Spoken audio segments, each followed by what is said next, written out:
Well, good morning from the vineyard. It is I, Father Francis, and I'm here on my little vacation here in the vineyard in Green Valley. And today, I hope you don't mind, I'm just kind of making a very informal video for the third Sunday in Easter.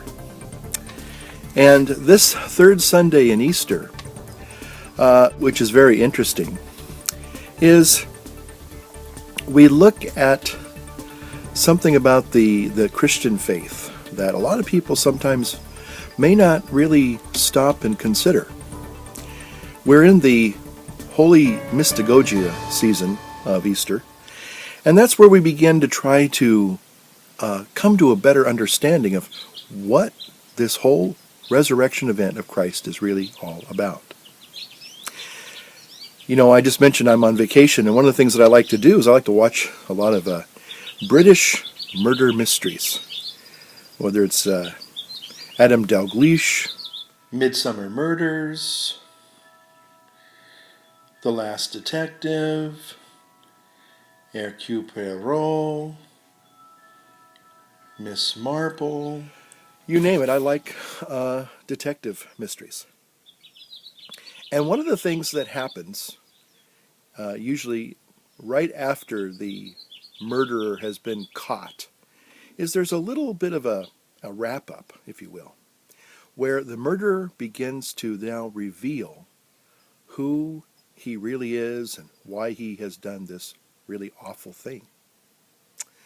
And so in our readings today, we also find that the mystery of Christ, the mystery of the Christian faith, is now being revealed.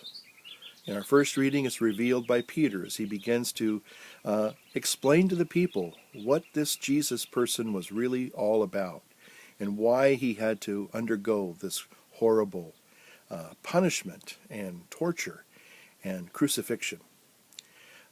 And again, kind of, if you will, pulling all the strings together and revealing exactly what's going on here. Because again, a lot of people were hearing all these fantastic stories about Jesus, whether it was during his lifetime or after the resurrection. And Peter begins to say, well, this is what's really going on. Let me reveal to you the truth here. We also see that Jesus in this gospel from Luke is now drawing close to his disciples, and he is revealing not just who he is as a person, but who he is as the Christ, as the Messiah. Now, why is this whole concept of revelation important for us? Well, I think because in our day and age, we tend to look at things, and we're kind of a mindset, especially in our culture and our society. If you just give me enough information, I can figure it out for myself. Thank you very much.